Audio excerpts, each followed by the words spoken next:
Welcome to Policy on Demand's Week in Review. I'm Andrew Pryor. What would you tell clients are your takeaways from this week? The Senate confirmed Dan Werfel as the new IRS commissioner, and President Biden this week released his FY 2024 budget request to Congress, kicking off the annual federal budget process and likely reigniting a debate over deficit reduction and the U.S. debt limit.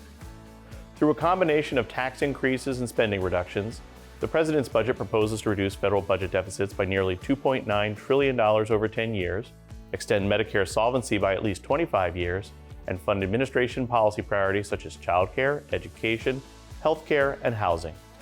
The Treasury Department has released a Green Book explanation of the revenue proposals in the president's budget, which contains proposed tax increases on business and high-income individuals estimated to raise more than $4.6 trillion over 10 years.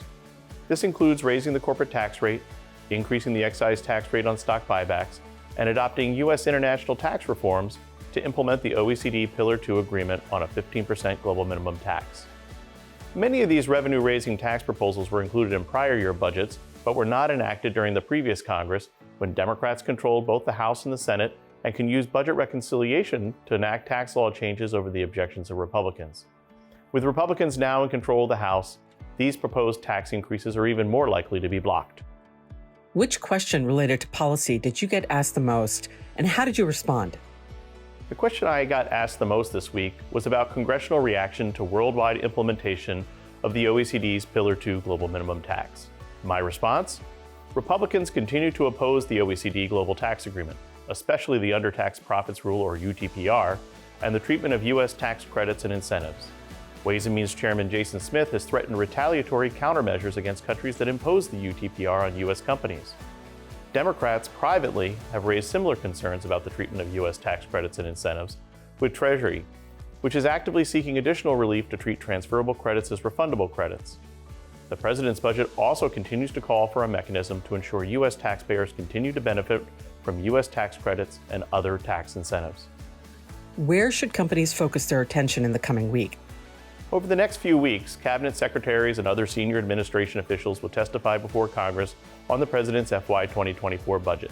In particular, Treasury Secretary Janet Yellen is testifying before the House Ways and Means Committee today and the Senate Finance Committee next week. Secretary Yellen's appearances will provide an opportunity for House and Senate tax writers to ask questions and raise concerns about a wide range of tax issues. In addition to the tax proposals in the president's budget, Ways and Means and Finance Committee members can be expected to ask about the OECD Global Tax Agreement, business and individual provisions of the 2017 tax reform law, and implementation of tax provisions in the Inflation Reduction Act. With divided control of Congress, many of the president's policy priorities may be considered dead on arrival. But it will be important to watch these congressional hearings for potential areas of bipartisan consensus. We'll be discussing the Treasury Green Book and congressional reaction in more detail in future episodes of Policy on Demand, so stay tuned.